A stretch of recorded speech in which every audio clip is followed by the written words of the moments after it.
لبيك اللهم لبيك لبيك لا شريك لك لبيك إن الحمد والنعمة لك والملك لا شريك لك. لبيك اللهم لبيك لبيك لا شريك لك لبيك إن الحمد والنعمة لك والملك لا شريك لك. لبيك اللهم لبيك لبيك لا شريك لك لبيك. والعاقبۃ للمتقین والصلاة والسلام علی اشرف الانبیاء والمرسلین وعلی آلہ وصحبہ اجمعین. اما بعد فاعوذ باللہ السمیع العلیم من الشیطان الرجیم. بسم اللہ الرحمن الرحیم.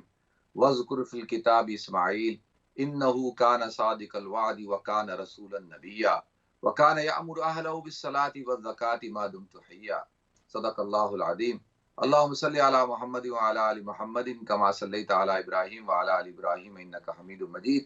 اللہم بارک علی محمد وعلی آل محمد کما بارکت علی ابراہیم وعلی آل ابراہیم انک حمید مجید. رب اشرح لی صدری ویسر لی امری واحلل عقدۃ من لسانی یفقہوا قولی. محترم ناظرین کرام، بزرگان دین اور میری عزیز ماؤں اور بہنوں بھائیوں، السلام علیکم ورحمۃ اللہ وبرکاتہ. ناظرین، میں آپ کا میزبان عبدالوہاب کو آپ کو حج اسپیشل ٹرانسمیشن میں خوش آمدید کرتا ہوں. ناظرین، جیسے ہی حج کا تذکرہ ہوگا تو اس کے اندر حضرت ابراہیم علیہ السلام اور حضرت اسماعیل علیہ السلام اور حضرت ہاجرہ سلام اللہ علیہا کا بھی تذکرہ ہوگا.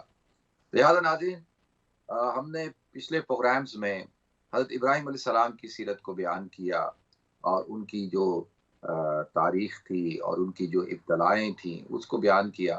تو آج مختصراً حضرت ابراہیم علیہ السلام، حضرت اسماعیل علیہ السلام اور حضرت ہاجرہ، ان کے حوالے سے میں تھوڑی سی گفتگو کروں گا. ناظرین، قرآن پاک میں اللہ رب العزت نے ارشاد فرمایا وَاذْكُرْ فِي الْكِتَابِ إِسْمَاعِيلَ إِنَّهُ كَانَ صَادِقَ الْوَعْدِ وَكَانَ رَسُولًا نَبِيًّا وَكَانَ يَأْمُرُ أَهْلَهُ بِالصَّلَاةِ وَالزَّكَاةِ. تو اللہ تعالیٰ ارشاد فرماتے ہیں کہ اے نبی، اے محمد صلی اللہ علیہ وسلم، وَاذْكُرْ فِي الْكِتَابِ إِسْمَاعِيلَ، کہ آپ اسماعیل علیہ السلام کی کتاب کا تذکرہ کریں، ان کا تذکرہ کریں. انہو کان صادق الوعد، کہ وہ وعدے کے سچے تھے، انہوں نے وعدے کو سچا کر دکھایا. وہ کان رسول النبی، اور وہ رسول تھے، نبی تھے، اور وہ اپنے گھر والوں کو حکم دینے والے تھے. وکان یأمر اہلہ بالصلاۃ والزکاۃ، کہ وہ اپنے گھر والوں کو نماز کا، زکوٰۃ کا حکم دینے والے تھے. تو لہذا ناظرین، یہ حضرت اسماعیل علیہ السلام کے حوالے سے قرآن پاک میں آلموسٹ 12 مقامات ایسے ہیں جہاں پر اللہ رب العزت نے حضرت اسماعیل علیہ السلام کا نام لے کر ان کا تذکرہ کیا. باقی کئی صورتوں میں مختلف مقامات پر ان کا تذکرہ ضمناً ہوا ہے، حضرت ابراہیم علیہ السلام کے ساتھ ہوا ہے. تو لہذا حضرت اسماعیل علیہ السلام صاحبزادے ہیں حضرت ابراہیم علیہ السلام کے. حضرت ابراہیم علیہ السلام جب ان کی عمر بڑی تھی، آلموسٹ آتا ہے کہ ان کی عمر 80 سال سے زیادہ تھی، اور ان کی جو اہلیہ ہیں حضرت سارہ، اور وہ بڑی عمر کی تھیں اور ان کی کوئی اولاد نہیں تھی. تو حضرت ابراہیم علیہ السلام آتا ہے کہ اپنی اہلیہ سارہ کو لے کے نکلے ہیں.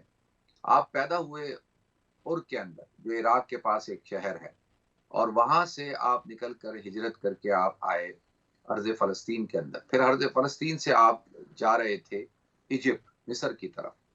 تو وہاں پر جو وہاں کا جو بادشاہ تھا، اس کی یہ ایک بری عادت تھی کہ وہ ہر خاتون کے اوپر جو ہے اپنا حق سمجھتا تھا اور ان کے اوپر ان کو استعمال کرتا تھا ناجائز طور پر، اور ان کو اپنے قبضے میں لے لیتا تھا. تو لہذا جب حضرت ابراہیم علیہ السلام پہنچے ہیں تو اس نے حضرت سارہ کو جو ہے اپنے قبضے میں لینے کی کوشش کی بری ارادے سے. تو حضرت ابراہیم علیہ السلام نے کہا کہ یہ میری بہن ہے. تو اس کی ایک عادت تھی، اس نے ایک اصول بنایا ہوا تھا، ایک عادت بنائی ہوئی تھی کہ جو بیوی ہوگی اس پہ قبضہ کر لے گا، جو بیٹی ہوگی اس پہ قبضہ کر لے گا، لیکن جو بہن ہوگی اس کو کچھ نہیں کہے گا. تو لہذا اس نے کہا تو میری بہن ہے. تو حقیقتاً تو حضرت سارہ جو تھی حضرت ابراہیم کی بہن نہیں تھی، وہ تو ان کی اہلیہ تھی.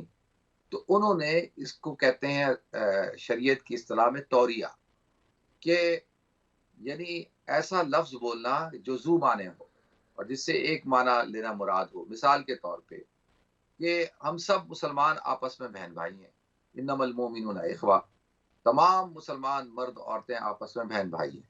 تو انہوں نے اس حوالے سے کہ سارا میری بہن ہے، یعنی بحیثیت مسلمان ہونے کے یہ میری بہن ہے، تو وہ یہ سمجھا کہ یہ کہہ رہے حقیقی بہن ہے. لیکن وہ اتنا ظالم تھا اور اتنا خبیث الفطرت شخص تھا کہ اس نے پھر بھی حضرت سارہ کی طرف جو ہے بری نیت سے اپنے ہاتھوں کو بڑھایا. تو ناظرین جیسے ہی اس نے اپنے ہاتھوں کو بڑھایا تو حضرت سارہ کی دعا سے اللہ تعالیٰ نے ان کی حفاظت کی اور اس کے ہاتھ شل ہو گئے. تو وہ یہ سمجھا کہ بھئی کوئی بیماری ہو گئی ہے، اور اس نے کہا کہ تو کوئی نیک عورت معلوم ہوتی ہے. اس نے کہا جی آپ مجھے معاف کر دیں. انہوں نے معاف کر دیا. تو لہٰذا ناظرین پھر دوبارہ اس نے کہا نہیں، دوبارہ اس نے کوشش کی، 3 دفعہ ایسا کیا. تو اب اس کو یقین ہو گیا کہ یہ خاتون کوئی بہت ہی نیک خاتون ہے. تو لہذا اس نے اب حضرت سارہ کو بڑی عزت کے ساتھ رخصت کیا اور اپنی صاحبزادی جو کہ حضرت ہاجرہ سلام اللہ علیہ تھیں وہ ان کی خدمت کے لیے ان کو دی. کہا کہ بھئی آپ ان کو لے جائیں، یہ آپ کی ساری زندگی خدمت کریں گی. تو لہذا یہ حضرت ہاجرہ اس طرح سے حضرت سارہ کے ساتھ جو ہے وہ ہولی. اب دیکھیں حضرت سارہ جو ہیں وہ حضرت ابراہیم علیہ السلام کی چچا زاد بہن ہے، جو ہاران ہے ان کی بیٹی ہیں اور چچا کی بیٹی ہیں. اور اس طرح سے جو ہے ان کے ساتھ حضرت لوط علیہ السلام بھی تھے. اور پھر یہ ارض وہاں سے ہوتے ہوئے ارض مقدسہ آئے ہیں، الخلیلون میں آئے ہیں ایجپٹ سے. پھر تو اب حضرت سارہ نے دیکھا کہ بھئی میں بھی بوڑھی ہو گئی ہوں، حضرت ابراہیم علیہ السلام کی عمر بھی بڑھ چکی ہے. تو انہوں نے سوچا کیوں نہ کہ میں ہاجرہ کا نکاح حضرت ابراہیم علیہ السلام سے کرا دوں. تو لہذا انہوں نے حضرت ہاجرہ کا نکاح حضرت ابراہیم علیہ السلام سے کروا دیا.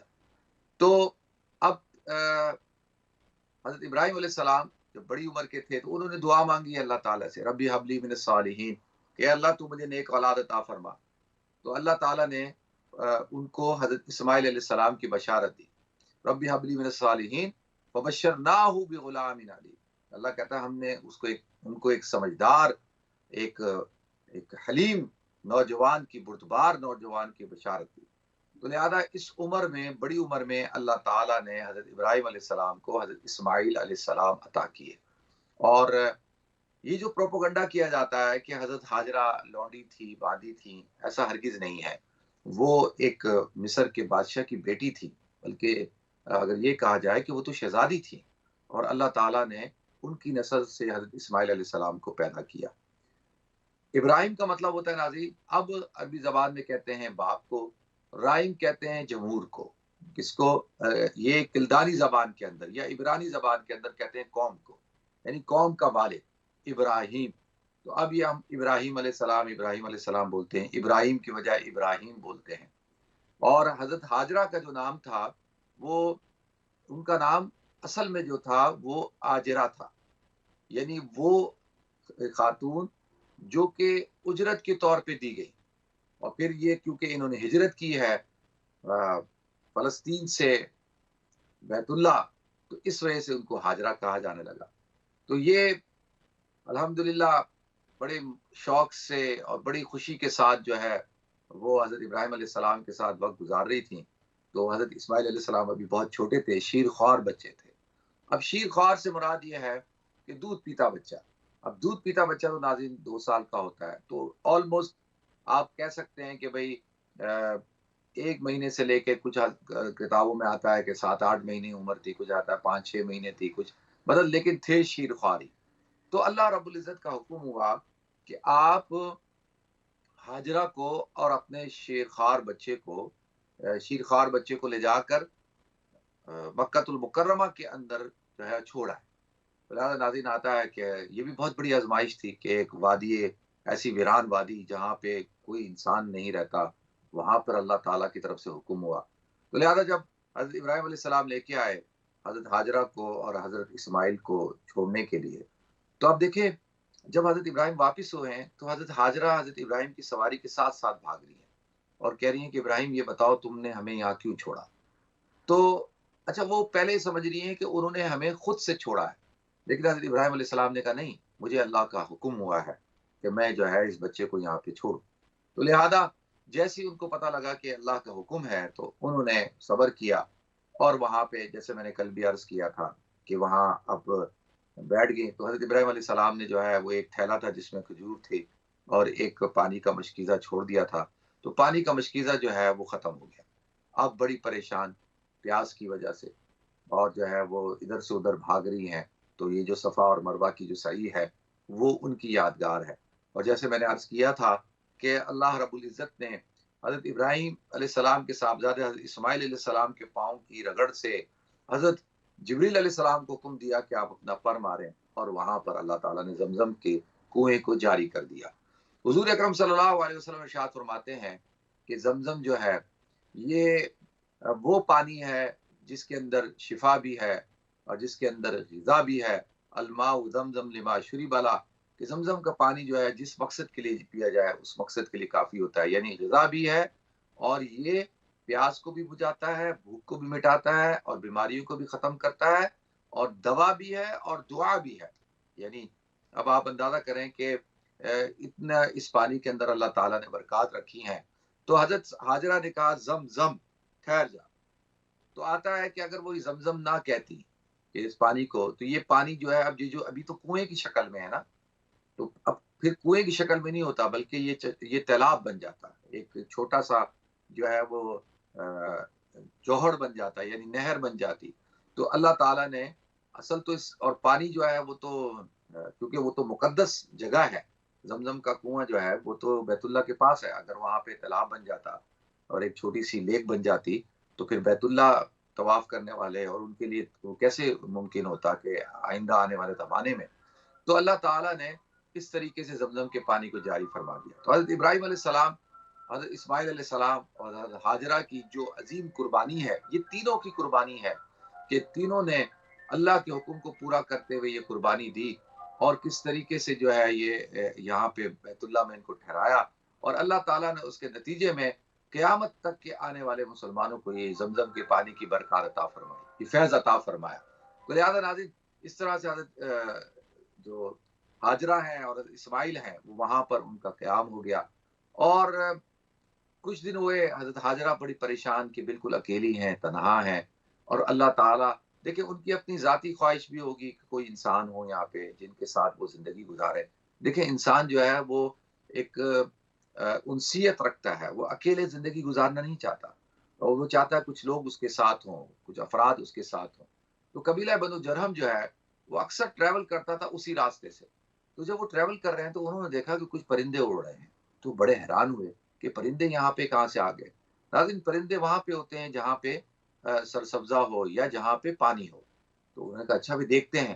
تو جب جا کے انہوں نے دیکھا کہ حضرت حاجرہ ہے، ان کا بچہ ہے اور زمزم کا کنواں ہے، تو بڑے حیران ہوئے. پوچھا بھئی آپ کون ہیں؟ انہوں نے اپنا تعارف کرایا. تو قبیلہ بنو جرہم کے لوگوں نے کہا کہ بھئی اگر آپ ہمیں اجازت دیں تو ہم یہیں پہ اپنا قیام کر لیں، ہم یہیں رہ جائیں. تو انہوں نے کہا ایک شرط میں تمہیں رہنے دوں گی کہ تم جو ہے اس کنویں کو اپنے قبضے میں نہیں لو گے، یہ کنواں میرا اور میرے بچے کا ہی رہے گا. تو انہوں نے کہا ٹھیک ہے بالکل، اور ہم جو ہے وہ آپ کو اور آپ کے بچے کو کچھ نہیں کہیں گے، زمزم کا کنواں آپ کا ہی رہے گا. تو لہذا اور ہم جب اسماعیل بڑے ہوں گے تو ہم ان کو اپنا سردار بنا لیں گے. تو لہذا آتا ہے ناظرین انہی کے قبیلے کے ایک سردار تھے، ان کا مزاج نام تھا، اس کی صاحبزادی سے حضرت اسماعیل علیہ السلام کا نکاح ہوا. تو وہ جو آتا ہے نا حضرت ابراہیم علیہ السلام جب آئے اپنے بیٹے سے ملنے کے لیے تو پوچھا کہ بھائی بیٹا کہاں ہے؟ تو بیوی نے کہا جی وہ تو شکار پہ گئے ہوئے ہیں. تو کہا کہ جب وہ آئے تو ان سے کہنا کہ اپنے گھر کی کنڈی کو بدل لیں. تو لہذا تو چلے گئے. جب حضرت اسماعیل علیہ السلام واپس آئے ہیں تو انہوں نے پوچھا کہ بھائی کوئی جیسے میاں بیوی بات کرتے ہیں کوئی نہیں تازی. انہوں نے کہا ہاں ایک شخص آئے تھے بڑی عمر کے اور وہ یہ کہہ کے گئے ہیں. تو کہا کہ وہ میرے والد محترم تھے اور مجھے حکم دے کے گئے کہ میں آپ کو طلاق دوں. تو لہذا انہوں نے طلاق دے دی اور پھر دوسری شادی ہوئی. تو پھر کچھ عرصے بعد جب دوبارہ حضرت ابراہیم علیہ السلام تشریف لائے تو حضرت اسماعیل علیہ السلام پھر نہیں تھے. تو پوچھا کہ بھائی کہاں ہیں وہ؟ تو کہا گئے ہوئے ہیں. تو کہا جب وہ آئیں تو ان کو کہنا کہ اپنے گھر کی کنڈی کو سنبھال کے رکھے، بند کر کے رکھیں. تو اچھا یہ کیوں ایسا کیوں ہوا؟ دیکھیں پہلی والی جو تھی اس نے کوئی پوچھا نہیں، کوئی کرام نہیں کیا، اور کسی قسم کا کوئی سوال جواب نہیں، کوئی خیر و عافیت نہیں، کسی قسم کا کوئی پانی نہیں، کوئی دودھ نہیں، کوئی کھجور نہیں. اور دوسری جو تھی بڑی فرما بردار بیوی تھی، اور وہ بڑی فرما بردار خاتون اور تہذیب والی، اور انہوں نے بڑا اکرام کیا، اور اسی طریقے سے ان کو جو ہے وہ لک آفٹر کیا. تو انہوں نے کہا کہ جب وہ آئے تو کہنا اپنے گھر کی کنڈی کو سنبھال کے رکھیں. تو حضرت اسماعیل علیہ السلام واپس آئے تو پوچھا بھائی کیا کیا حالات ہیں؟ بتایا کہ ایک شخص آئے تھے اور وہ اس طرح سے کہہ کے گئے. تو کہا کہ وہ میرے والد محترم تھے اور مجھے حکم دے کے گئے ہیں کہ میں آپ کو اپنی شریک حیات بنا کے رکھوں، یعنی آپ کو طلاق نہ دوں، آپ کو آپ کے ساتھ زندگی کو بسر کروں. تو لہذا ناظرین اس طرح جب حضرت اسماعیل علیہ السلام کی عمر بڑی ہوئی تو اب حضرت ابراہیم علیہ السلام کو دوبارہ اب آتا ہے کہ یہ جو حضرت ابراہیم علیہ السلام کا جو سفر ہوا ہے ہبرون سے، ارض مقدسہ فلسطین سے، تو یہ کتنی دفعہ آپ نے سفر کیا بیت اللہ کا؟ دیکھیں پہلا سفر تو یہ ہوا جو اللہ کا حکم تھا کہ جا کر کس کو؟ اپنی بیوی اور بیٹے کو وہاں چھوڑ کے آؤ. تو یہ پہلا سفر ہو گیا. اور دوسرا سفر وہ جو میں نے کل عرض کیا تھا کہ جب آپ فلما بلغ معه السعی، کہ جب آپ بھاگنے کی عمر کو پہنچے، تو وہ آتا ہے غالباً 13 سال کی عمر تھی، یا بس یعنی بالغ نہیں ہوئے تھے، 6-7 سال سے لے کے 13-14 سال کی عمر تھی. تو دوسرا سفر وہ ہوا. پھر تیسرا سفر وہ ہوا کہ جو آپ نے بیوی کو کہا کہ بھائی ان کو کہا کہ بھائی کہنا کہ جب وہ آئیں اسماعیل علیہ السلام تو کہنا کنڈی کو بدلیں. تو یہ تیسرا سفر. پھر چوتھا سفر وہ ہے کہ جس میں کہا کہ بھائی اپنی گھر کی کنڈی کو سنبھال کے رکھیں. یہ 4 سفر ہوئے ہیں. اور 5واں سفر جب ہوا جب اللہ رب العزت نے حضرت ابراہیم علیہ السلام کو حکم دیا کہ ابراہیم اب تم جاؤ اور جا کر بیت اللہ کی تعمیر کرو. وَإِذْ يَرْفَعُ إِبْرَاهِيمُ الْقَوَاعِدَ مِنَ الْبَيْتِ وَإِسْمَاعِيلُ. تو اب جب اس کی جو نشانیاں تھی، قواعد کہتے ہیں نا کہ جو فاؤنڈیشن تھی، اس کے اوپر حضرت ابراہیم علیہ السلام حضرت اسماعیل علیہ السلام تعمیر کو کر رہے تھے، اٹھا رہے تھے. تو یہ وہی جگہ ہے ناظرین جو اول بیت ہے، یعنی اللہ تعالیٰ نے اس کو ان اول بیت وضع للناس، اور ان بیتک المکرم، کہ یہ جو بیت مکرم ہے، محترم ہے، ربنا انی اسکنت من ذریتی بواد غیر زرع عند بیتک، کہ یہ وہ ہے وہ گھر عند بیتک المحرم جو حرمت والا گھر ہے، جو تعظیم والا گھر ہے. تو یہاں پہ اللہ تعالیٰ نے جب ان کو حکم دیا تو انہوں نے بیت اللہ کی تعمیر شروع کی. تو یہ آپ کا جو ہے وہ کون سا سفر تھا؟ یہ چوتھا سفر تھا. تو پہلے ایک سفر میں رہائش اختیار کروائی، ہجرت کروائی، اور دوسرے میں قربانی، تیسرے میں وہ، چوتھے 5واں سفر تھا. تو اب یہ ناظرین حضرت ابراہیم علیہ السلام اسماعیل علیہ السلام نے بیت اللہ کی تعمیر کی. اور آتا ہے کہ جب حضرت ابراہیم علیہ السلام اور بڑی عمر کے ہو گئے تو اللہ رب العزت نے حضرت ابراہیم علیہ السلام کو اور حضرت سارہ کو جو ہے وہ اولاد عطا فرمائی. وبشرناہ باسحاق نبی من الصالحین، کہ ہم نے اب حضرت ابراہیم کو بشارت دی اسحاق کی. تو اب وہ حضرت سارہ بڑی پریشان، قرآن میں پورا تذکرہ موجود ہے، اور ان کا بھائی میں تو بڑی عمر کی ہو چکی ہوں، مجھے میرا بچہ کہاں سے ہو سکتا ہے؟ تو اللہ تعالیٰ نے کہا کہ نہیں، فرشتوں نے کہا کہ اللہ کا حکم ہے. تو اب حضرت اسحاق علیہ السلام اللہ تعالیٰ نے دیے. تو یہ 2 صاحبزادے تھے ناظرین، ایک جو حضرت ہاجرہ سے ایک، اور حضرت سارہ سے ایک. اور یہ دونوں بھائی جو ہیں وہ نبی ہیں، اللہ تعالیٰ نے دونوں کو نبوت سے نوازا ہے. اور پہلے جو ہے وہ حضرت اسحاق علیہ السلام، پھر ان کے صاحبزادے حضرت یعقوب علیہ السلام، اور پھر اس طریقے سے ان کی نسل میں سے پھر حضرت یوسف علیہ السلام ہے. تو حضرت ابراہیم علیہ السلام نے یہ 2 نکاح کیے جو تو بہت مشہور و معروف ہیں. اس کے علاوہ آتا ہے کہ آپ نے ایک نکاح اور کیا تھا، وہ خاتون تھی کنتورا، اور ان سے آپ کے 6 صاحبزادے تھے، اور ان میں سے ایک صاحبزادے ہیں جن کا نام ہے ایمن، ان کا نام ہے مدین، ایمن نہیں، مدین.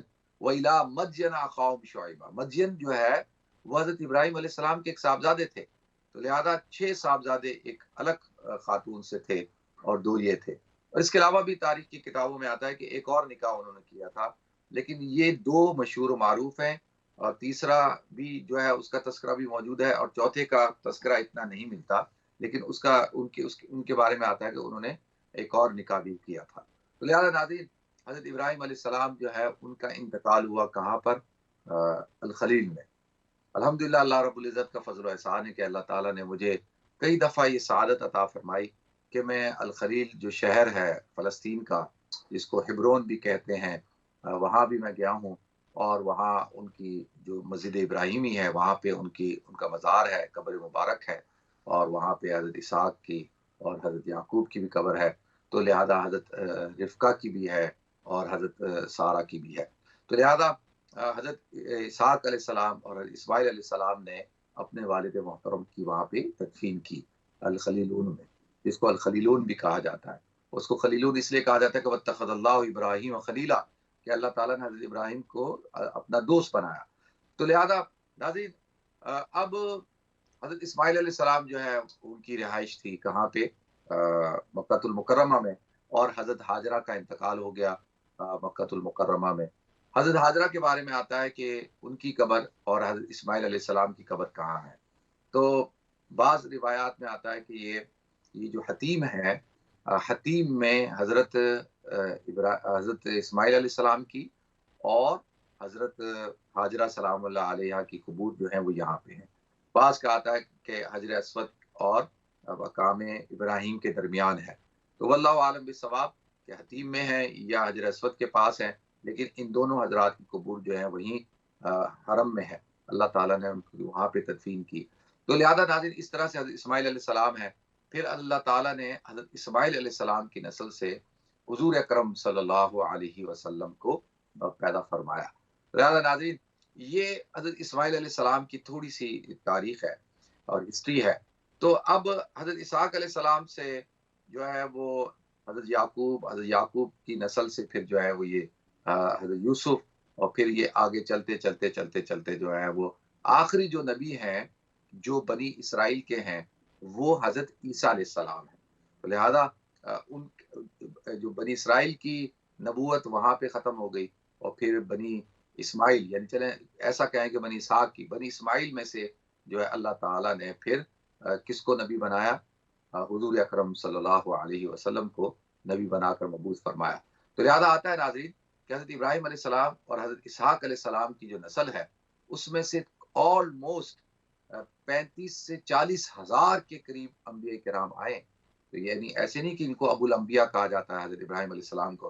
حضرت ابراہیم علیہ السلام کو ابو الانبیاء، ابو الموحدین، اور اسی طریقے سے جو ہے ابو المزیفون، اور یہ سارے خطابات ہیں ان کے پاس کہ یہ توحید پرست تھے. ان کے والد تھے انبیاء کے والد تھے، اور اسی طرح سے مہمان نوازی میں ان کا کوئی ثانی نہیں تھا، بڑے مہمان نواز تھے. تو لہذا ناظرین، حضرت ابراہیم علیہ السلام اور حضرت اسماعیل علیہ السلام کی جو پھر اللہ تعالیٰ نے حضور اکرم صلی اللہ علیہ وسلم، دیکھیں یہ جو اپنا یہود ہیں، یہ 586 قبل مسیح جب جو بادشاہ تھا اس نے بخت نصر، اس نے جب حملہ کیا یروشلم پہ اور اس نے یہ ہیکل سلیمانی کو گرا دیا، تباہ و برباد کیا، یہودیوں کو قتل کیا، جلا وطن کیا، تو اس میں سے پھر یہ کچھ قبائل تھے، یہ وہاں سے ہجرت کر کے پھر یہ آئے ہیں مدینہ منورہ میں آ کے آباد ہوئے ہیں. جیسے بنو نذیر، بنو قریظہ، بنو کینکا اور خیبر کے علاقے کے اندر یہ کچھ قبائل آباد ہو گئے. اور وہ کیوں آ کے آباد ہوئے تھے؟ وہ اس لیے کہ وہ کہتے تھے کہ یہ ہماری جو اپنا جو کتابیں ہیں، ان کتابوں کے اندر جو لکھا ہے، جو نشانیاں لکھی ہیں، وہ نبی کہاں آئے گا؟ وہ نبی یہاں پہ آئے گا. تو اس حوالے سے جو ہے وہ اس لیے وہ یہاں پہ آ کے آباد ہوئے. تو لہذا ناظرین، یہ حضرت ابراہیم علیہ السلام اور حضرت اسماعیل علیہ السلام کی جو ہے وہ ہسٹری تھی. اور اللہ تعالیٰ جو ہے مجھے، آپ کو، ہم سب کو توفیق عطا فرمائے. تو جب حضرت اسماعیل علیہ السلام کی نسل سے اللہ تعالیٰ نے حضرت محمد صلی اللہ علیہ وسلم کو نبوت سے سرفراز فرمایا اور آپ کو جو ہے وہ نبی بنا کر مبعوث کیا، تو اب یہ یہود پہچانتے تھے کہ آپ اللہ کے نبی ہیں، لیکن کیا کہ حسد کی وجہ سے جو ہے، کیوں کہ ان کے ذہن میں تھا کہ نبوت جو ہے وہ بنی اسحاق میں سے آئے گی، تو یہ تو بنی اسماعیل میں سے آ گئے، تو لہذا اس وجہ سے انہوں نے جو ہے حضور اکرم صلی اللہ علیہ وسلم کی رسالت کو جو ہے وہ قبول نہیں کیا۔ تو اللہ تعالیٰ مجھے، آپ کو، ہم سب کو عمل کرنے کی توفیق عطا فرمائے۔ اللہ تعالیٰ جو ہے، یہ بڑے مبارک ایام چل رہے ہیں ناظرین، اللہ تعالیٰ ان ایام کی برکات ہم سب کو عطا فرمائے، اور کم سے کم ہم اتنا کریں کہ بھئی اگر نیکی کے کام نہیں کر سکتے تو گناہ کے کام نہ کریں، اور اللہ تعالیٰ میری بھی حفاظت فرمائے، آپ حضرات کی بھی حفاظت فرمائے۔ وآخر دعوانا ان الحمدللہ رب العالمین۔ تو ناظرین، ہمیں ایک مختصر سے بریک کی طرف جانا ہے، انشاءاللہ ہم بریک کے بعد جو ہے وہ حاضر ہوتے ہیں۔ السلام علیکم ورحمۃ اللہ وبرکاتہ۔ لبيك اللهم لبيك لبيك لا شريك لك لبيك إن الحمد والنعمة لك والملك لا شريك لك لبيك اللهم لبيك لبيك لا شريك لك لبيك۔ بسم اللہ الرحمن الرحیم۔ السلام علیکم ورحمۃ اللہ وبرکاتہ۔ ناظرین، آپ کو ایک دفعہ پھر پروگرام حج کی اسپیشل جو ٹرانسمیشن ہے اس میں خوش آمدید کرتا ہوں۔ ناظرین، قربانی کے متعلق گفتگو ہو رہی تھی، تو کچھ ہمارے معاشرے کے اندر کچھ ایسی خرابیاں پائی جاتی ہیں جن کی اصلاح کرنا بہت ضروری ہے۔ سب سے پہلی یہ کہ قربانی سنت ابراہیمی ہے، قربانی ایک عبادت ہے، اور اس کوئی یہ اسٹیٹس سمبل نہیں ہے، کوئی ریاکاری اور شو بازی اور نمود و نمائش کا کوئی ایسا فعل نہیں ہے۔ دیکھیں، اگر نمود و نمائش ہو رہی ہے، ریاکاری ہو رہی ہے، دکھلاوا ہو رہا ہے، اور اس کو اسٹیٹس سمبل بنا لیا گیا ہے، تو اس کا مطلب یہ نہیں ہے کہ جی آپ قربانی کے عمل کو ہی ختم کر دیں۔ جو خرابی ہوتی ہے اس خرابی کو دور کیا جاتا ہے، اگر یہ نہیں کہ اس عمل کو ختم نہیں کیا جاتا، خرابی ہے اس خرابی کی اصلاح کی جائے اور بار بار کی جائے۔ تو سب سے پہلے یہ ایک عبادت ہے، اور اس کو عبادت رکھیں۔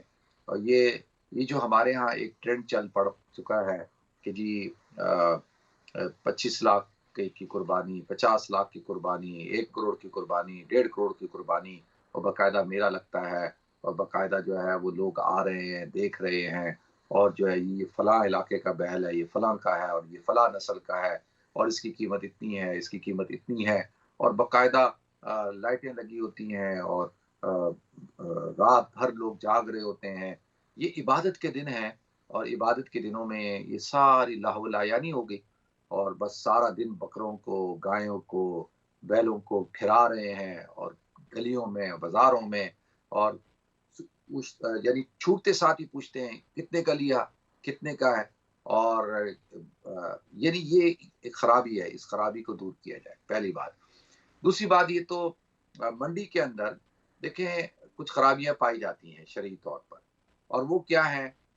سب سے پہلے کہ اگر دیکھیں آپ جاتے ہیں گائے خریدنے کے لیے، تو جو بیوپاری ہوتا ہے اس سے میری گزارش ہے، جو جانور فروخت کر رہا ہوتا ہے، کہ وہ ایک پرائس بتائے کہ جس پرائس میں اس نے اس جانور کو بیچنا ہے۔ مثال کے طور پہ اگر اس نے 1 لاکھ کا بیچنا ہے تو وہ بتائے کہ بھائی میں نے 1 لاکھ کا ہی بیچنا ہے، ٹھیک ہے؟ وہ یہ نہ ہو کہ وہ بتائے 2.5 لاکھ روپے اور بارگننگ کرتے ہوئے جو ہے وہ آ جائے کہ بھئی یہ اب جو ہے وہ میں آپ کو 1 لاکھ کا دوں گا۔ تو اس طرح پھر وہ کہتا ہے کہ نہیں مجھے یہ پڑا ہی اتنے کا ہے، اور مجھے قسمیں کھاتا ہے کہ مجھے نقصان ہو رہا ہے، مجھے فائدہ نہیں ہو رہا، مجھے نقصان ہو رہا ہے، مجھے نقصان ہو رہا ہے۔ تو یہ بات ٹھیک نہیں ہے، مناسب نہیں ہے یہ بات کرنا کہ بھئی آپ اس طرح سے کہہ کے اپنے مال کو نہ بیچیں کہ جی، پہلی بات۔ دوسری بات یہ ہے کہ جو لوگ خریدار ہوتے ہیں وہ جاتے ہیں، وہ کہتے ہیں کہ نہیں ہمارے پاس تو پیسے ہی اتنے ہیں، ہمارے پاس تو پیسے ہی نہیں ہیں، ہم تو لے کے اتنے آئے ہیں، حالانکہ اتنے پیسے نہیں ہوتے ان کے پاس، یعنی ایک غلط بیانی سے کام لے رہے ہوتے ہیں۔ تو یہ بات بھی ٹھیک نہیں ہے، یہ بات بھی مناسب نہیں ہے، ایسا بھی نہیں کرنا چاہیے۔ پھر اسی طریقے سے دو لوگوں میں جب ڈیل ہو رہی ہوتی ہے، دیکھیں نا، تو وہ اب مثال کے طور پہ ایک گائے ہے یا ایک بکرا ہے، اس کی قیمت طے ہو گئی ہے، ایک آدمی لے رہا ہے بھائی، اس نے کہا کہ میں 70,000 کا لیتا ہوں یہ جو گائے ہے، تو وہ بیچ میں تیسرا آدمی گھس جائے اور آ کے بولے جی میں 75,000 کا لیتا ہوں، تو یہ بات ٹھیک نہیں ہے، شرعی طور پر اجازت نہیں ہے اس بات کی کہ دو آدمی جو معاملات کر رہے ہیں تو تیسرا بیچ کے اندر اس وقت تک نہ شامل ہو جب تک کہ ان دونوں کا معاملہ ختم نہ ہو جائے. تو یہ عام طور پہ دیکھنے میں آیا. پھر تیسری بات کیا ہے کہ بھئی لوگ جو ہے وہ مذاق بناتے ہیں، پوچھتے رہتے ہیں کہ بھئی کتنے کیے، اور وہ لوگوں کا وقت ضائع کرتے ہیں. تو یہ کوئی میلہ ٹھیلا نہیں ہے، اس کو میلہ ٹھیلا نہیں بنانا چاہیے. تو یہ کچھ خرابیاں پائی جاتی ہیں ہماری سوسائٹی کے اندر، ہمارے معاشرے کے اندر. پھر جو ہے وہ جانوروں کو انجیکشن لگانا اور ان کو بیسن کا پانی پلا کر ان کو موٹا کرنا، ان کے پیٹ کو پھلا دینا، اور اس قسم کے یعنی ایسے کام کرنا. جیسے گائے ہوتی ہے، یہ سینگ والی اچھی نہیں لگتی، خوبصورت نہیں لگتی بقول کچھ لوگوں کے، تو اب وہ کیا کرتے ہیں، اس کے سینگ توڑتے ہیں. دیکھیں جب آپ سینگ توڑتے ہیں تو سینگ توڑنے میں جو ہے وہ کیا ہوگا، سینگ توڑنے کے اندر اس جانور کو تکلیف ہوتی ہے. اگر آپ اس کے سینگوں کو نکالتے ہیں پھر اس کو اسٹیچز لگاتے ہیں تو یہ ایک پورا پین فل پروسیس ہے. اور اسی وجہ سے آپ دیکھیں کہ جانور بٹکا ہوا ہوتا ہے، جیسے کوئی انسان اس کے قریب جا رہا ہوتا ہے تو وہ اس سے بھاگ رہا ہوتا ہے. تو اس کے ساتھ کیونکہ اس کو اتنا اذیت دی ہوتی ہے کہ وہ دوسرے ایک انسان کو دیکھ کے ڈرتا ہے. اسی طریقے سے جو بچوں والی جو گائیں ہوتی ہیں، گابن جس کو کہا جاتا ہے جانور، اگر آپ کو پتا ہے کہ یہ گابن ہے تو اس گائے کو نہیں بیچنا چاہیے. اگر آپ بیچ رہے ہیں جھوٹ کہہ کے کہ نہیں یہ گابن نہیں ہے، گابن نہیں ہے، اور پھر جس نے قربانی کی، قربانی تو اس کی ہو جائے گی لیکن یہ مناسب نہیں ہے، ایسا کرنا نہیں چاہیے. تو یہ خرابیاں ہماری سوسائٹی کے اندر پائی جاتی ہیں. دانتوں کو گھسا جاتا ہے، 4 دانت کا جانور ہوتا ہے، سائڈ کے 2 دانت گھیس دیے جاتے ہیں تاکہ وہ چھوٹے ہو جائیں، اور 2 سامنے کے بڑے ہو جاتے ہیں تو کہتے ہیں کہ دیکھو جی 2 دانت کا ہے، حالانکہ وہ 2 دانت کا نہیں ہوتا، وہ 4 دانت کا ہوتا ہے. تو یہ چھوٹے چھوٹے تو میں یہ نہیں کہوں گا، ہمارے معاشرے میں اس کو چھوٹی چھوٹی برائیاں سمجھا جاتا ہے. یہ چھوٹی برائیاں نہیں ہیں، یہ حقیقتاً دیکھا جائے تو یہ بڑی برائیاں ہیں. اور اس کی وجہ سے آپ کیوں اپنی قربانی کو خراب کرتے ہیں، اپنی انکم کو حرام قرار دیتے ہیں؟ کیوں؟ یہ آپ حلال طریقے سے جو چیز ہے اس کو اس چیز کے ساتھ جو ہے اس کو رکھیں آپ، اور اس کو اسی کے مطابق جو ہے آپ فروخت کریں. تو لہذا ان چیزوں کا خیال رکھا جائے. تو ناظرین دیکھتے ہیں ہمارے ساتھ کالر کون ہے. السلام علیکم. وعلیکم السلام. مفتی صاحب مجھے آپ سے سوال پوچھنا ہے. چونکہ ہم یہاں یو کے میں رہتے ہیں اور ہم قربانیاں ہم پاکستان انڈیا میں دیتے ہیں، تو ضروری ہے کہ جب ہم یہاں رہتے تو ہمیں یہاں پر بھی قربانی دینی چاہیے؟ چلو ٹھیک ہے. اور کوئی سوال ہے آپ کا؟ جی نہیں جی. چلیں ٹھیک ہے، میں بتاتا ہوں. ٹھیک ہے، نیکسٹ کال لیتے ہیں. السلام علیکم. وعلیکم السلام. جی مفتی صاحب کیسے ہیں آپ؟ الحمدللہ میں ٹھیک ہوں، اللہ کرم شکر اللہ کا. جی فرمائیں. مفتی صاحب میں نے ایک نماز کے متعلق سوال کرنا ہے کہ جو قضائے عمری ہوتی ہے. جی قضائے عمری. سوری مفتی صاحب ٹی وی دی آواز اونچی رہ رہی تھی، سوری. قضائے عمری نماز جو ہے وہ 4 فرض ہی پڑھنے پڑتے ہیں یا 2؟ اچھا چلیں، اور کوئی سوال ہے آپ کا؟ اور تو کوئی نہیں. چلیں بہت شکریہ آپ کی کال کا، جزاک اللہ. اچھا دیکھیں، ایک تو پہلی بات تو یہ عرض کر دوں کہ قربانی جو ہے وہ بہتر کیا ہے، افضل کیا ہے قربانی کرنا. تو قربانی یہ ہے کہ بھئی آپ خود سے کریں، اور اگر آپ خود سے نہیں کر سکتے تو وہاں پہ موجود ہوں. جیسا کہ حضور اکرم صلی اللہ علیہ وسلم کی حدیث ہے کہ جب آپ قربانی کا جانور کو ذبح کر رہے تھے تو آپ نے حضرت خدیجہ الکبریٰ رضی اللہ تعالی عنہا کو بلایا اور بلا کے کہا کہ بھئی آپ جو ہے وہ یہاں پہ موجود رہیں قربانی کے وقت میں. تو پھر وہ موجود رہیں تو انہوں نے پوچھا رسول اللہ اس کا کیا ثواب ہے؟ آپ نے فرمایا کہ اس کا ثواب، اس کا خون زمین پہ گرنے سے پہلے اللہ تعالیٰ کے ہاں پہنچتا ہے، اور جو قربانی کر رہا ہوتا ہے اللہ تعالیٰ اس کے تمام گناہوں کو معاف کر دیتے ہیں. تو فرمایا یا رسول اللہ کیا یہ ثواب کیا ہم اہل بیت کے لیے ہے یا عامت المسلمین کے لیے بھی یہی ہے؟ آپ نے فرمایا نہیں، یہ ثواب جو ہے عامت المسلمین کے لیے بھی ہے، یعنی سب کو اللہ تعالیٰ عطا کریں گے. تو لہٰذا اس سے بات پتہ چلتی ہے کہ بھئی آپ خود اس قربانی کے جانور کے پاس ہوں، تاکہ وہ جو فلسفہ ہے قربانی کا، فلسفہ تو دیکھیں نا کہ اپنے جان کو، اپنے مال کو، اپنے وقت کو اپنی ہر قیمتی چیز کو، اولاد کو اللہ کے دین کے لیے قربان کرنا. تو جب وہ آپ قربان کر رہے ہوں گے جانور، تو اس وقت میں آپ جو دعا پڑھی جاتی ہے وہ کیا ہے؟ دیکھیں، انی وجہت وجہی للذی فطر السماوات والارض حنیفا وما انا من المشرکین. انی وجہت وجہی للذی، میں اپنی تمام توجہ اس رب کی طرف سے کرتا ہوں، فطر السماوات والارض، جس نے آسمانوں اور زمینوں کو پیدا کیا. حنیفا، حنیف کہتے ہیں ہر طرف سے کٹ کر ایک طرف ہو جانا، یکسو ہو جانا، یکتا، یعنی ایک طرف متوجہ ہونا کامل طور پر. تو اس کو کہتے ہیں حنیف. تو انی وجہت وجہ الذی فطر السماوات والارض حنیفا وما انا من المشرکین، اور میں مشرکین میں سے نہیں ہوں. ان صلاتی، کہ میری نماز، و نسکی، اور نسک کہتے ہیں قربانی کو، ان صلاتی و نسکی، اور میری قربانی، و محیایا، اور میری زندگی، و مماتی، اور میری موت، للہ رب العالمین.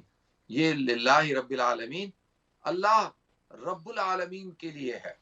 تو اس کے لیے میں بسم اللہ اللہ اکبر کہہ کے آپ چھری پھیرتے ہیں. تو بہتر ہے کہ آپ خود چھری پھیریں. اگر خود نہیں پھیر سکتے تو کسائی پھیرے، لیکن آپ کا موجود ہونا اچھی بات ہے. ضروری یعنی کہ قربانی تو ہو جائے گی، لیکن اچھی بات ہے آپ وہاں موجود ہیں. تو پھر اللہم تقبل منی کما تقبلت من ابراہیم خلیل اللہ علیہ الصلاۃ والسلام و اسماعیل علیہ الصلاۃ والسلام، کہ اے اللہ جس طریقے سے تو نے ابراہیم خلیل اللہ کی قربانی کو قبول فرمایا، اے اللہ تو میری قربانی کو بھی قبول فرما. تو یہ جب ہے جب آپ خود کر رہے ہوں گے نا، ٹھیک ہے، دعائیں پڑھنا. اگر خود سے نہیں کر رہے تو پھر جو ہے وہ آپ کسی کو وکیل بنا کے، کوئی وکیل آپ کے بہاف پہ قربانی کر سکتا ہے. تو لہذا اس طریقے سے جو ہے وہ قربانی وہ کر سکتے ہیں. دوسرے شہروں میں، دوسرے ملکوں میں ہو سکتی ہے، اور اگر یہاں پہ فیسلٹیز ہے کر سکتے ہیں تو یہاں بھی آپ کر لیں تو زیادہ اچھا ہے. ٹھیک ہے جی، نیکسٹ کال لیتے ہیں. السلام علیکم. جی السلام علیکم. یہ میرا سوال ہے کہ ہم لوگ جہاں پہ ہوتے ہیں، ہمارے یہاں تو عید دیر سے ہوتی ہے، لیکن پاکستان میں عید جلدی ہو جاتی ہے نماز، مطلب تو ہم یہاں پہ قربانی جو کروا رہے ہیں، تو کیا اگر ہماری نماز دیر میں ہو، قربانی ادھر پہلے ہو جاتی ہے، ہماری قربانی ہو جائے گی یا نہیں؟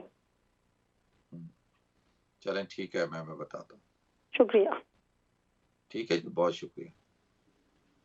اچھا جواب دے لوں. نیکسٹ کال لیتے ہیں. السلام علیکم. وعلیکم السلام سر. آپ یہ میں ایک پوچھنا ہے کہ یہ 2 قربانیاں کرنی ہیں ہم نے. جی ٹھیک ہے. ہلو جی جی. 2 قربانیاں دمبے کی کرنی ہے، کتنے پیسے ہوں گے؟ اچھا وہ 90 پاؤنڈ کی ہے، اس کے لیے آپ کو نا وہ یہ احمد شاہین نمبر دے گا، وہاں پہ کال کر لیں آپ. ٹھیک ہے، یہ تو ابھی پروگرام ہے، جو قربانی کے لیے آپ کو ہمارے نمبر پہ کال کرنی ہوگی. ٹھیک ہے جی، بہت شکریہ آپ کی کال کا، جزاکم اللہ.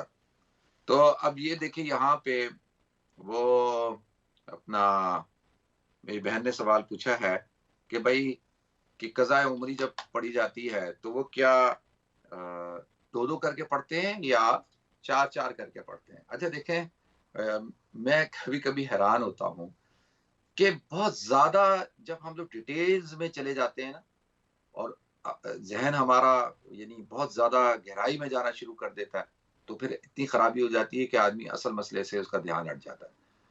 اب جب آپ نماز، ایک کامن سینس کی بات ہے، عقل کی بات ہے کہ جب آپ نے نماز قضا کرنی ہے، مثال کے طور پہ اگر آپ کی فجر کی نماز قضا ہو گئی ہے تو آپ فجر کی نماز 2 رکعتیں ہوتی ہیں نا، تو 2 رکعتیں ہی پڑھیں گے آپ.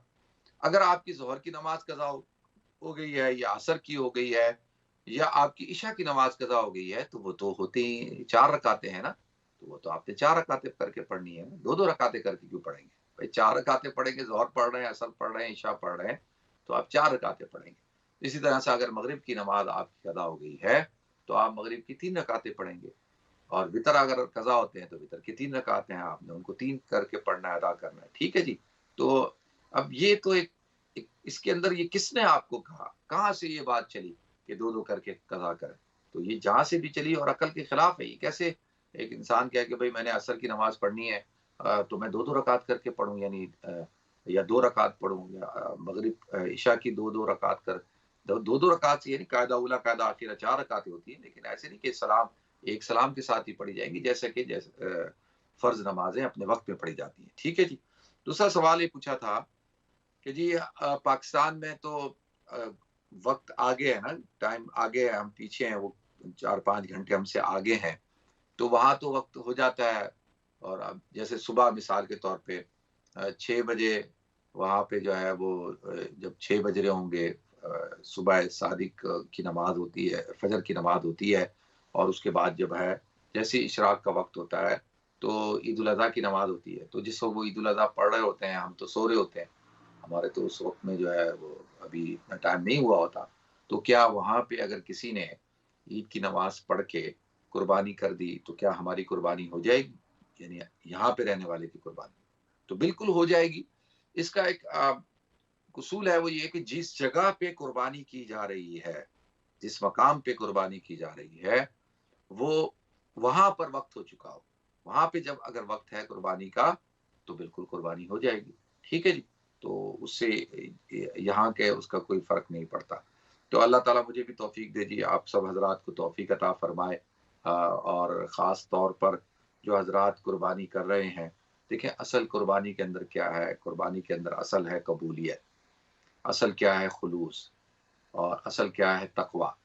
اور اللہ کے لیے ہو، یہ دکھلاوے کے لیے نہ ہو، ریاکاری کے لیے نہ ہو، شور شرابے کے لیے نہ ہو، نام و نمود کے لیے، نمائش کے لیے نہ ہو.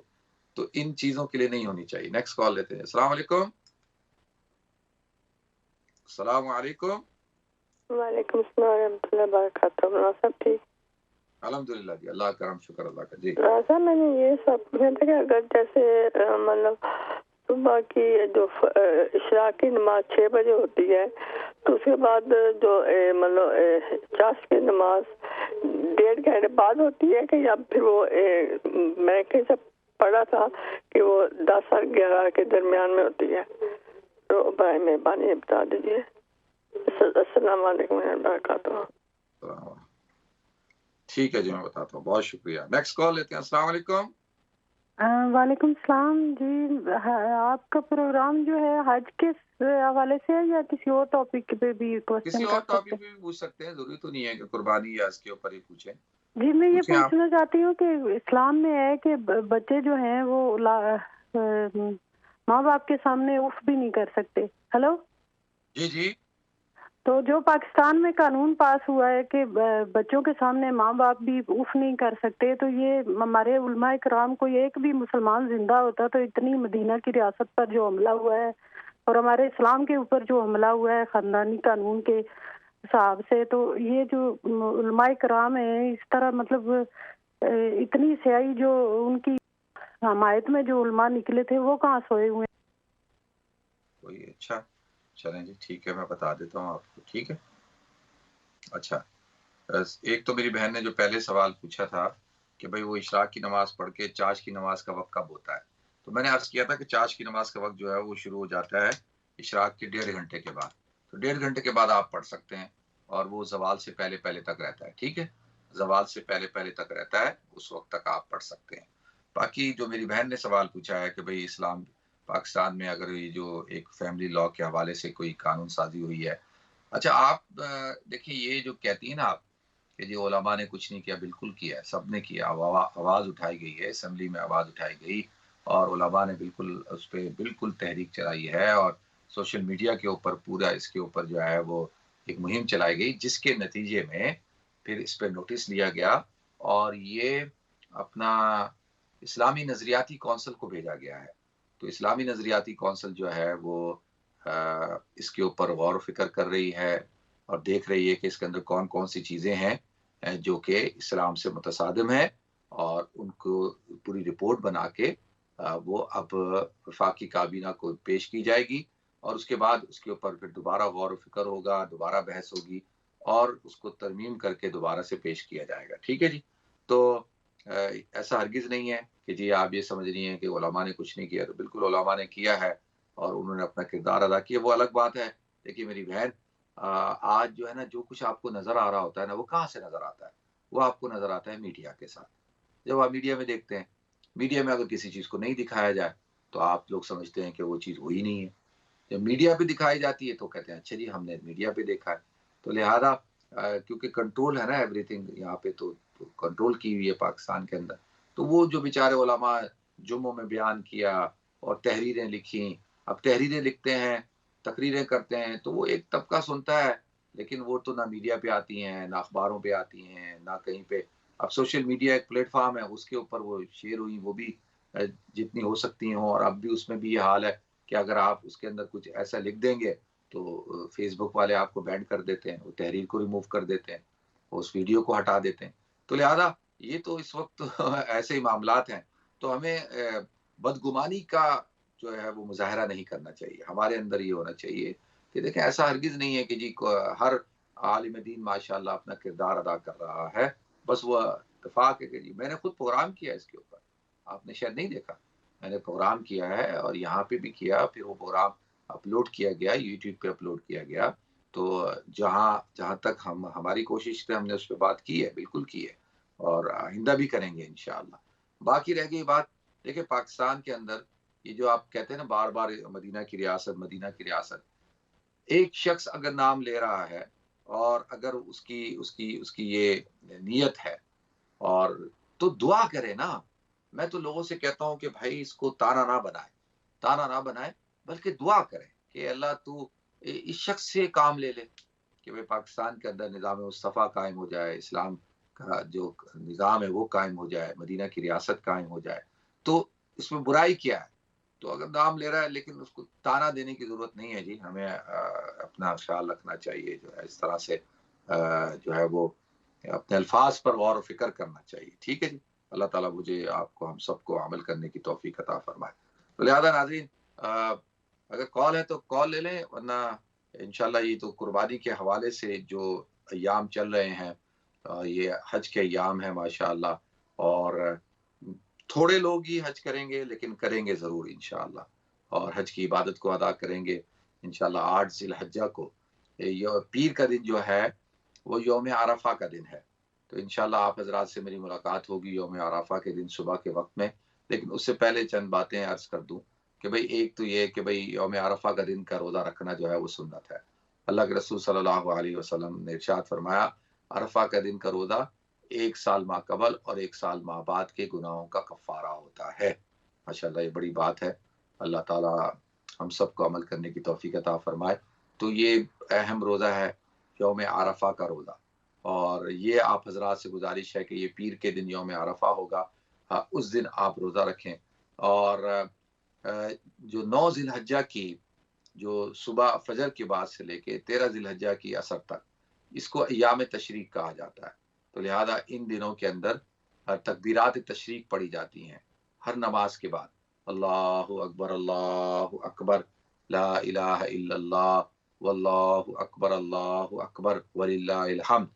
تو یہ مردوں کے لیے اونچی آواز میں پڑھنا، ہر نماز کے بعد، فرض کے بعد آپ نے، مرد حضرات نے اونچی آواز سے پڑھنا ہوتا ہے، اور خواتین نے جو ہے وہ ہلکی آواز میں تکبیرات تشریق کو پڑھنا ہوتا ہے.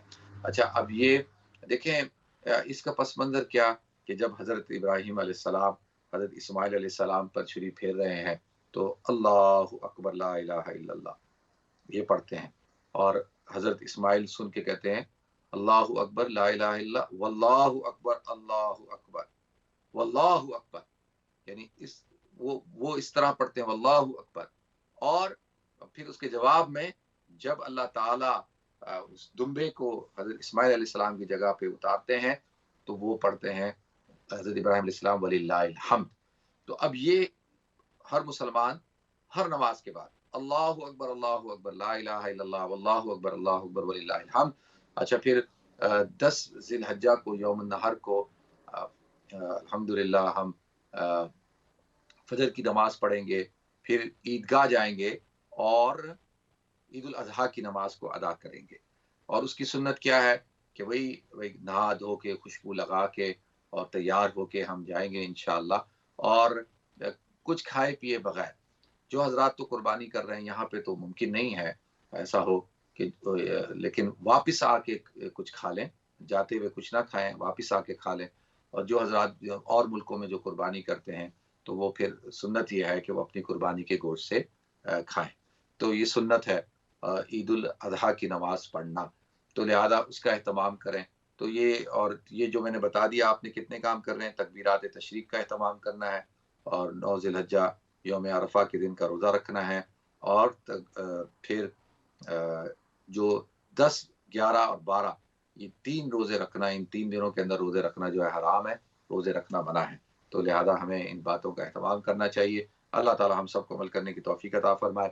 ناظرین، یہ ایام جو ہے تکبیر کے ایام ہیں، تسبیح کے ایام ہیں، تحمید کے ایام ہیں، اللہ رب العزت کی بڑائی کو بیان کرنے کے ایام ہیں.